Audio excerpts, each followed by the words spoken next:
Hi, all my friends. Welcome to Unbox and Review the Status Show today. Happy Lunar New Year 2021 from Vietnam. Hi, xin chào tất cả các bạn. Chào mừng tất cả các bạn đến với show Unbox của mình ngày hôm nay. Và hôm nay là ngày mùng 2 nằm trong cái series show ngày Tết của mình. Hôm nay là một cái bức tượng The Best Up của Chớp luôn các bạn. The Best Up của Chớp nha. Và bên cạnh mình đây là Luffy Gear 4 đến từ Infinite Studio.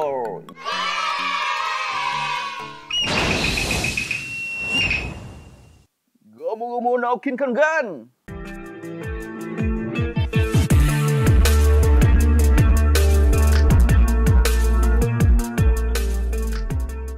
Rồi, bây giờ là mình sẽ unbox ngay đây các bạn ơi. Mình chờ đợi cái giây phút này lâu lắm rồi. Tại vì cái này mình mua và mình để trên kho mà mình không có dám gỡ ra luôn. Tại vì mình sợ gỡ ra coi trước đó, thì nó sẽ mất một số cái siêu. Nên khi unbox là các bạn sẽ không có được cái cảm giác là được mở hộp chung với mình. Và mình cũng kiềm chế cái cảm xúc này lâu lắm rồi. Cuối cùng là mình cũng được mở rồi các bạn ơi. Bây giờ mình sẽ mở ngay thôi nha. Tuyệt vời, chờ đợi lâu lắm rồi.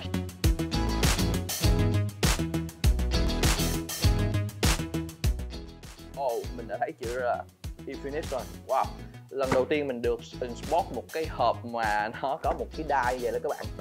Nhìn là thấy xịn sò rồi ha. Tuyệt vời.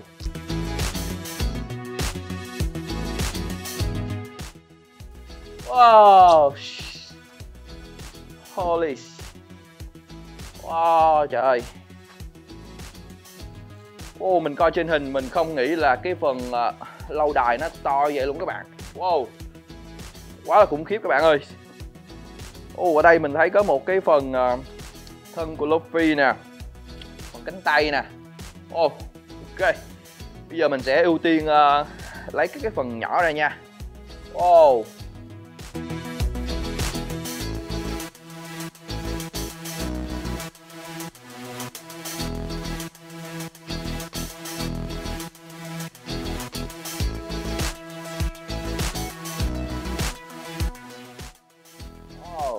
Cái này là cái mặt của Luffy nè các bạn ơi, mình sẽ đưa lên gần cam cho các bạn coi nha. Cái phần tóc nó bay bay và cái mặt dữ cực kỳ luôn và cực kỳ sắc nét nha các bạn ơi. Cái này giống như bị sâu răng, không phải cái lợi. Mặt dữ như chó luôn.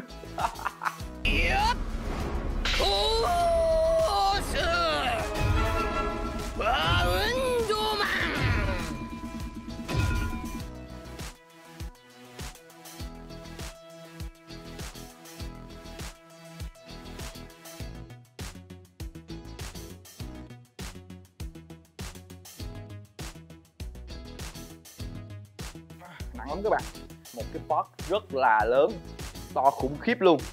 Ở đây có một số cái hiệu ứng ở phía dưới nè, đá rồi cái phần bị đá bị phá hủy trong lúc chiến đấu nè, và đây phần lâu đài bị gãy ngang chỗ này nè và bung khói bụi ra nè.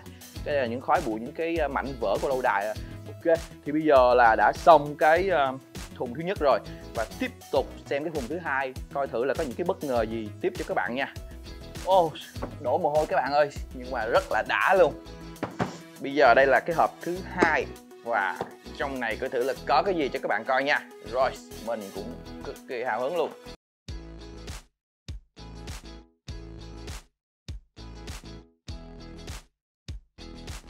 Cú đấm của King Kong đây các bạn ơi. Gomu Gomu no King Kong Gun. Yes.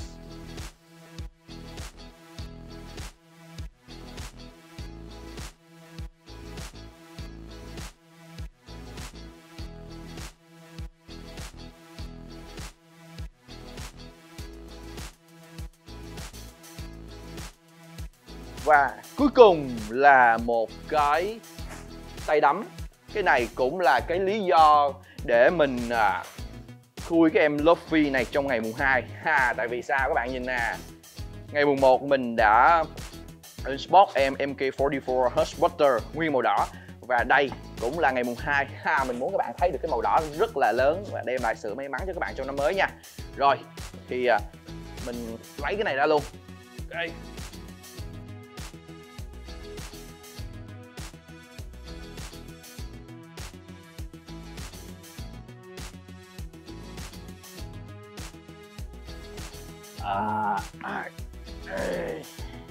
Ok, không, cái này thì nó cũng nặng nhưng mà theo mình thấy là nó không có nặng bằng cái lâu đài đâu các bạn.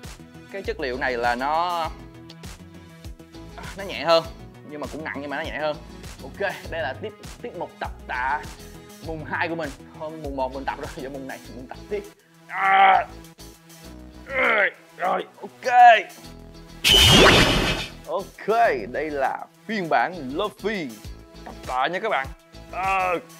Mình phải biến hình vậy để mình lắp mấy cái này lên ha. Thì trước khi mà mình vào phần build thì mình cho các bạn xem lại cái poster này rất là đẹp này nha. Đó, cái poster này là vẽ lại theo cái tư thế của mô hình của chúng ta. Và cái chữ Nhật ở đây thì mình không học tiếng Nhật, mình không có biết, thì các bạn nào biết có thể comment cho mình biết ở phía bên dưới nha. Rồi, ok, mình tạm để qua bên này. Rồi, bây giờ mình sẽ đi vào cái phần build. Mình sẽ cho cái phần tay đấm này lên trước nha các bạn. Cực kỳ khó khăn luôn.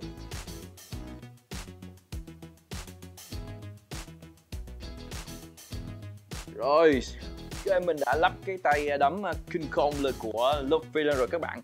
Thì cái này khi mà thực hiện chiêu thức này thì đảm bảo là Doflamingo phải đi gặp thì đỡ ngay thôi. Ăn cháo hành cho mình. Ăn cháo hành ngay. Ok, bón hành cho Doflamingo. Và cái phần này thì mình thấy thiết kế rất là hay nha các bạn. Cái phía dưới thì cực kỳ nặng luôn. Cái phía trên thì nó cũng nặng, tuy nhiên là mình thấy nó bọng bên trong các bạn. Bạn nghe tiếng nha. Đó, cái thiết kế này rất là hay. Tại vì nếu cái này quá nặng thì cái người chơi và người lắp lên nó sẽ rất là khó khăn và nó cũng sẽ khó cân bằng. Vì vậy là hãng đã thiết kế rất là tuyệt vời cái sự cân bằng của hai cái này với nhau. Mình thấy rất là ok luôn. Gắn cái phần áo lên trước nha các bạn, rồi mới gắn vào trên cái thân nha. Rồi, như thế này các bạn coi nha. Rồi, mình sẽ đưa lên nha. Ok, phần khó khăn nhất đã vào rồi các bạn ơi. Bây giờ sẽ tiếp tục cái phần tiếp theo. Rồi, mình sẽ gắn cái cánh tay này vào đây. Ở đây có một cái phần này là cái phần khói của Luffy khi mà boss Haki và chuẩn bị cái gear đó.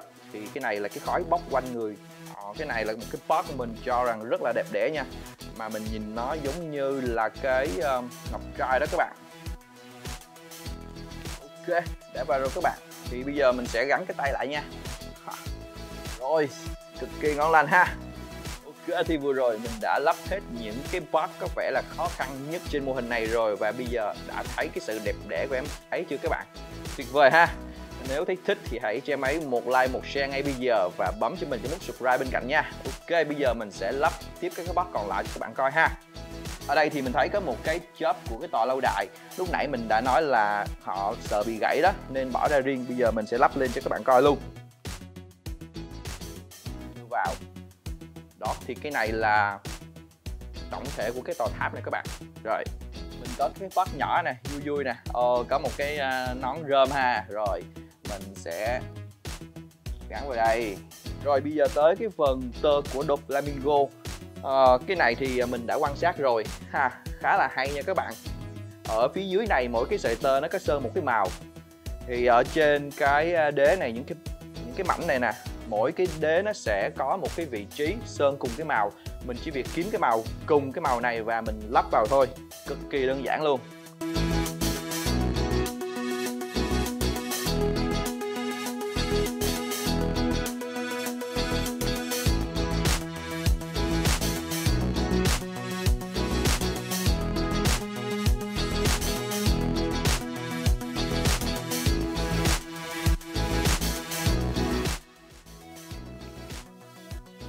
Rồi, xong.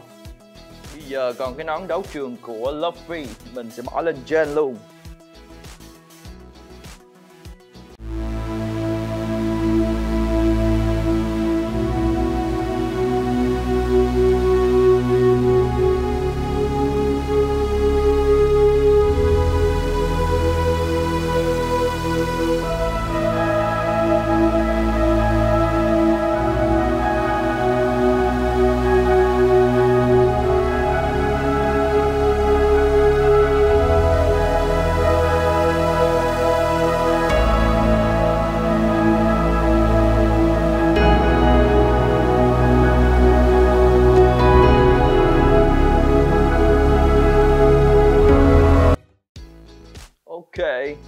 Thì các bạn đã xem một vòng rồi thì mình cũng nói sơ một chút xíu.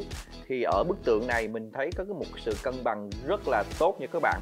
Các bạn xem nè, cái này là giá trị của cái người thiết kế luôn các bạn thấy nha. Ở phía bên này có một cái phần lâu đài nó được đổ nghiêng ra phía sau và nó nặng nha. Và phía trên này một cái khối rất là lớn. Tuy nhiên cái khối này nó lại được làm bằng một chất liệu mà mình cầm thì mình thấy nó bọng ở bên trong, lúc như hồi nãy mình đã nói đó. Thì chính vì vậy á, nó tạo một cái thế ghì lại và nó cân bằng được với em Luffy ở phía trước nè. Nó tạo thành một hình tam giác như thế này ha. Thì để mình bấm lại chút xíu cho bạn coi nha.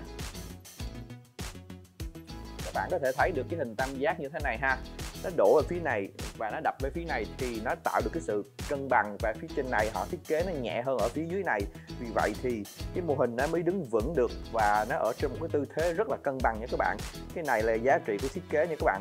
Thì các bạn nào có nhờ cái dịch vụ các bạn người thiết kế thì các bạn nhớ trả tiền với người ta nha, chứ không người ta rất là buồn nha các bạn.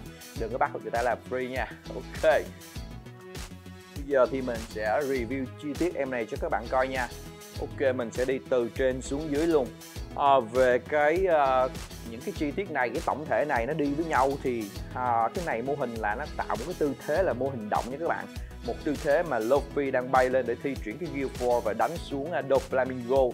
Thì nó tạo cho mình cái cảm giác là mô hình nó đang chuyển động, là một tư thế chuyển động chứ không phải là mô hình đứng tĩnh.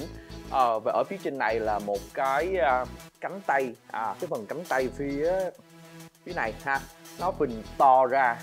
Khi mà Luffy boost haki vào đây á thì cái tay này các bạn thấy cái vị trí này nè, nó đang lún vô như thế này để nó phóng ra cái lực để nó đập xuống, giống như là cái phần cao su đó các bạn. Thì ở đây mình thấy cái chất liệu á, nó được sơn một cái chất liệu là mình thấy nó cũng hơi nhám nhám, nhưng mà nó cũng có cái hiệu ứng bắt sáng nữa, một chút xíu bắt sáng thôi, nhưng mà nó vẫn là hơi bóng bóng nha, chứ nó không phải là nó nhám hoàn toàn. Cái này mình thấy nó giống như là cảm giác như các cái máu nó đang luân chuyển ở trong cái cơ này á. Thì cái này nó được sơn chuyển màu rất là đẹp, từ cái màu đỏ đậm nè ở trong các cái ngách nè, những cái ngách này, và nó lan dần ra, nó nhạt dần ra ở các cái vị trí cơ, nó phồng lên nha các bạn. Đó, thì ở đây cái phần bàn tay mình thấy cái phần nắm đấm cũng cực kỳ chi tiết luôn. Và mình thấy rõ các cái khối cơ nè.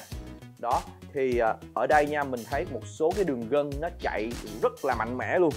Nhìn như là cái gân tay nó nổi lên á, và mình thấy được cái sự mạnh mẽ và uy lực của cái quả đấm nha các bạn.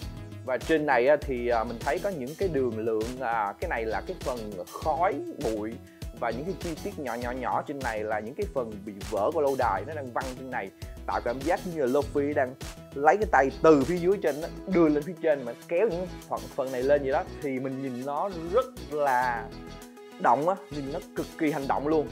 Ok, tới cái phần tay này thì chắc chắn là sẽ cho Doflamingo ăn thành như mình nói rồi. Nó rất là dữ dằn luôn, và cái tượng này, cái điểm nhấn là ở trên cái bàn tay này nè, rất là đẹp nha các bạn.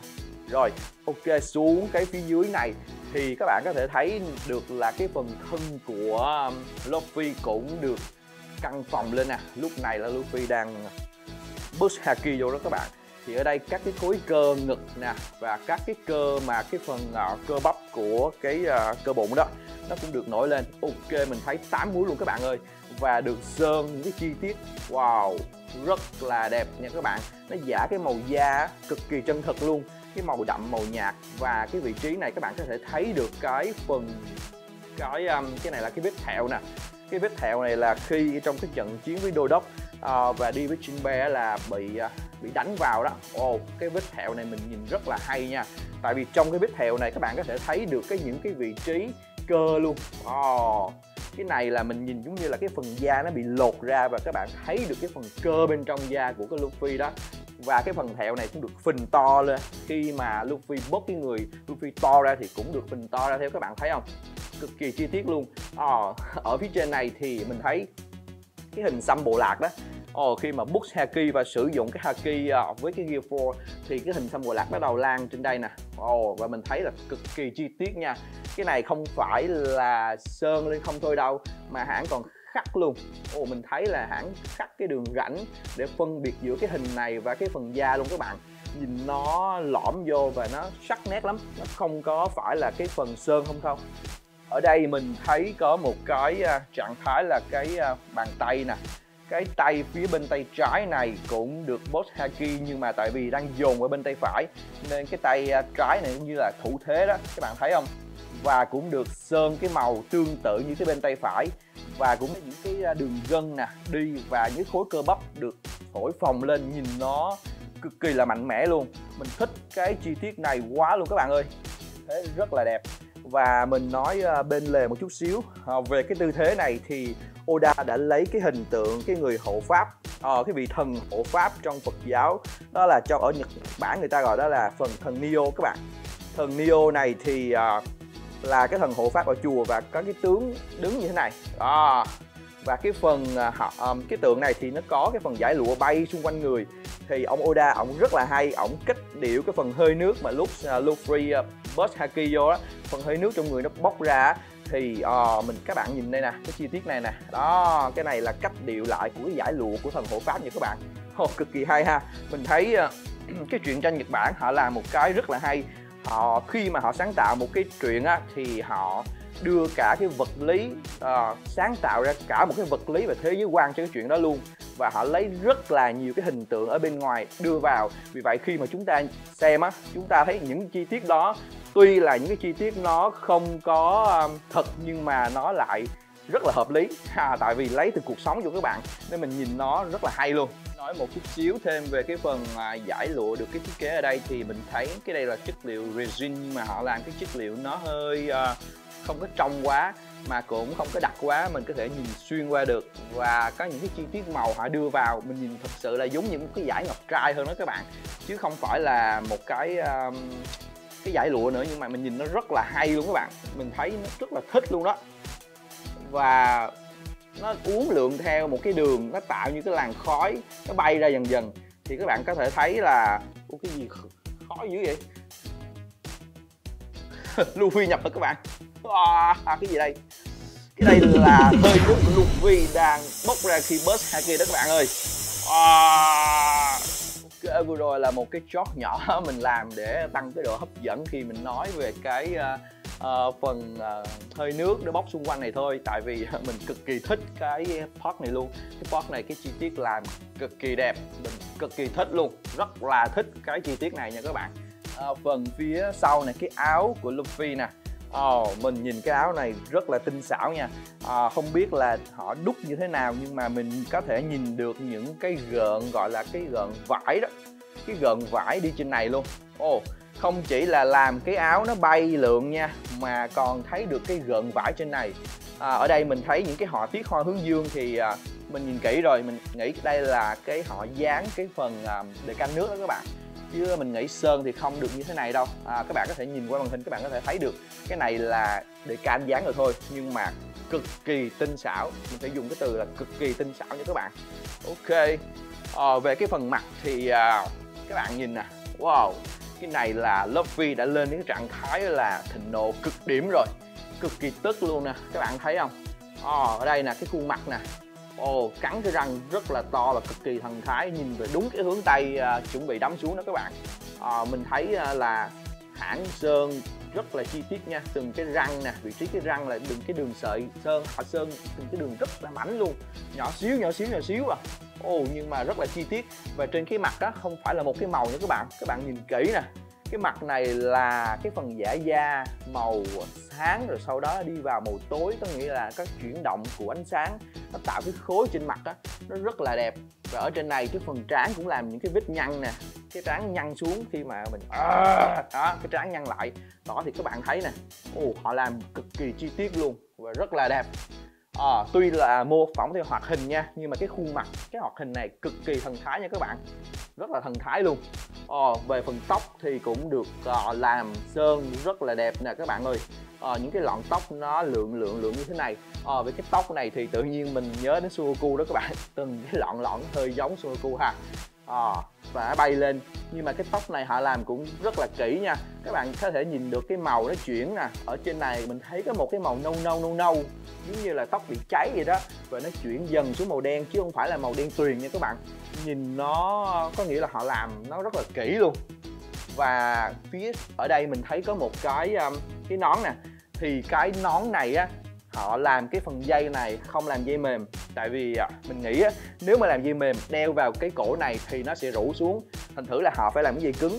Lý do làm dây cứng là khi mà đeo vào cái cổ này, các bạn nhìn nha, cái nón nó theo cái chiều bay lên nè, có nghĩa là theo đúng vật lý là Luffy đang lao từ trên xuống thì cái nón nó phải bay ngược lên thì nó mới đúng nha. Còn cái nón mà nó rũ xuống là nó không có đúng. Thành thử họ làm cái phần này mình thấy là họ có để ý cái chi tiết này rất là có tâm luôn các bạn. Từng cái chi tiết nhỏ nhỏ họ cũng chăm chút cho cái mô hình người ta. Thành thử là cái sản phẩm mà đến cái tay mình nhận á, nó rất là tuyệt vời và nó xứng đáng từng đồng tiền luôn các bạn ơi. Tiếp tục ở cái phần dưới này, cái quần và cái đai này là rất là quen thuộc với các bạn rồi ha. Cái quần này họ cũng làm rất là kỹ luôn. Ngoài những cái nếp vải như mình đã nói ở trên cái áo đó thì họ cũng làm những cái gọi là cái sợi vải á. Mình thấy từng cái sợi vải nhỏ xíu luôn, nó chạy ở trên cái mảng quần này. Và bên hông mình còn thấy được cả một cái lai quần á. Cái lai họ may cái quần bên này họ giáp giữa cái phần sau và phần trước, làm kỹ đến mức vậy luôn các bạn. Ở cái phần chân này thì Luffy cũng bớt haki vô, tạo cái độ cứng cho cái cơ thể của anh ta. Nhưng mà các cái xớ đây nè, nó không có lớn lắm, tại vì mình đang dồn sức cho cái đòn đánh ở phía bên tay phải. Thì những cái này chỉ là tạo thêm sức mạnh thôi. Và từng cái chi tiết ngón chân họ làm tách bạch ra rất là đẹp luôn các bạn ơi. Hãng làm rất là đẹp nha. Các bạn có thể thấy được từng cái móng chân nè. Thấy từng cái móng chân luôn. Tuy chỉ được sơn màu đỏ thôi, nhưng mà là thấy được cái móng chân và các cái ngón chân nó đang theo từng tư thế khác nhau chứ không xếp đều nha các bạn. Tách ra từng ngón luôn. Đó. Wow, mình thấy cái này họ làm thật sự là tuyệt vời. Cái chi tiết trên em Luffy này thì không còn gì để nói luôn các bạn. Rất là đẹp luôn nha.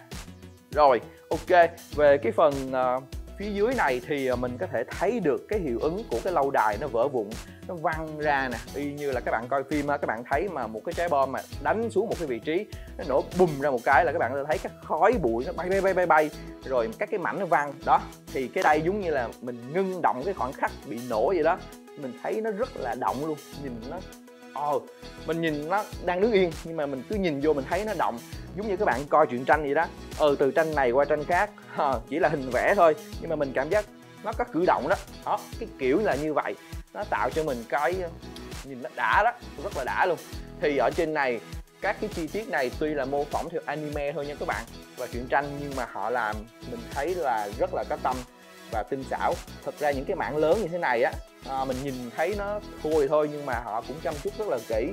Mình thấy được sơn những cái vị trí cửa giả đồng nè, rồi từng cái vị trí mà gọi là cái mảnh kiến đó. Các bạn có thể đi một số cái nhà thờ thì các bạn có thể thấy những cái mảnh kiến màu đó ở trong những cái kiến trúc đó thì họ làm cũng như vậy đó, nhưng mà cũng được sơn ha, đầy đủ hết, không có thiếu cái gì. Về ở cái phần dưới này thì các bạn có thể thấy là những cái sợi tơ của Doflamingo nè, nó đi theo một cái hướng khác nhau nha, nó không có đều, to nhỏ và đi theo hướng khác nhau. Và mình nhìn chúng nó đang xoắn như nè, các bạn có thể thấy nó xoắn từ đất, nó xoắn lên ha, nó xoắn theo một cái đường tròn và nó đang tấn công vô Luffy ha. Mình nhìn nó thật sự là nó chuyển động, nó đẹp chứ nó không phải đứng các bạn. Mình nhìn nó thấy nó đang động luôn á. Và họ sơn cũng tuyệt vời luôn, cái độ chuyển màu sơn rất là tốt ha, từ cái màu tím đậm nè và nhạt dần rồi chuyển xuống cái phần màu trắng. Ở trong những cái gợn này ha còn có những cái màu xanh nhạt nữa. Mình nhìn nó hay lắm, nó có những cái cảm giác từng sợi nó bám nó xoắn lên vậy đó. Mình thấy cái này họ làm rất là hay. Và ở đây các bạn có thể thấy được những cái vị trí này có một số cái tơ nè, nó còn dính một số cái bụi khói nè đó. Thì cái này giống như là hất từ dưới đất lên á, thì nó vỡ ra những cái mảnh vỡ và nó mang theo lên. Mình nhìn nó như mình đã nói, nó chuyển động. Mình thích cái sự chuyển động của cái mô hình. Tuy là cái tượng thôi nhưng mà nó là chuyển động. Thì các bạn xem những cái tượng thì nó có hai loại. Một loại là cái tượng đứng yên một chỗ và nó mô phỏng một cái tư thế dáng nào thôi, và một cái loại là nó mô phỏng theo một cái hành động. Thì những cái tượng mô phỏng theo hành động thì nó khó hơn, tại vì phải nhìn được cái độ chuyển động của cái tư thế và cái thần thái của tư thế nữa các bạn. Thì các bạn có thể thấy được cái em Gear 4 này, cái thần thái nó rất là hay luôn. Nó dữ dằn cực kỳ, nó lao xuống không còn gì để nói hơn, tuyệt vời. Ở đây thì còn khuyến mãi cho mình một cái nón nữa. Cái nón đây là của Luffy khi vào đấu trường. Ok, Luffy đội cái nón này, đeo cái râu vô không ai nhận ra và đánh tan nát đấu trường, phá tan luôn. Cực kỳ hay. Rồi ok, tiếp theo là một cái phần mình cũng khá là thích thú, đó là cái này. Cái này tuy là cái hãng cho thêm thôi, nhưng mà nó giống như một cái món quà lưu niệm thêm vậy đó, để khi các bạn trưng bày ở nhà hay ở bảo tàng hay ở bất kỳ đâu thì cũng có một cái miếng này để ở đây. Mình đọc được cái thông tin là Infinite Gear 4, số 410/666, rất là xịn luôn. Và cái này chất liệu bằng nhôm, các bạn nghe cái tiếng không? Cực kỳ chắc chắn nha. Mà cái này mình nghĩ là cầm vô nó không có bám cái vân tay á. Nó rất là hay, đẹp, tuyệt vời. Ok, vừa rồi thì mình đã unbox và review xong em Gear 4, Luffy Gear 4 đến từ Infinite Studio. Và bây giờ thì mời các bạn ngắm nhìn vẻ đẹp của em ấy một lần sau cùng nha. Đừng bỏ qua. Let's go!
Ok, vừa rồi thì mình đã review và unbox xong em mô hình Luffy Gear 4 đến từ Infinite Studio. Các bạn thấy sao về mô hình này thì hãy cho mình comment bên dưới nha. Nếu thích thì hãy cho em ấy một like, một share và cho mình một subscribe nha. Và số ngày mùng 2 hôm nay đến đây là kết thúc, và các bạn đừng quên chờ đón số ngày mai, ngày mùng 3 nha. Bây giờ thì bye bye và hẹn gặp lại vào các bạn vào ngày mai nha. Ok, bye bye.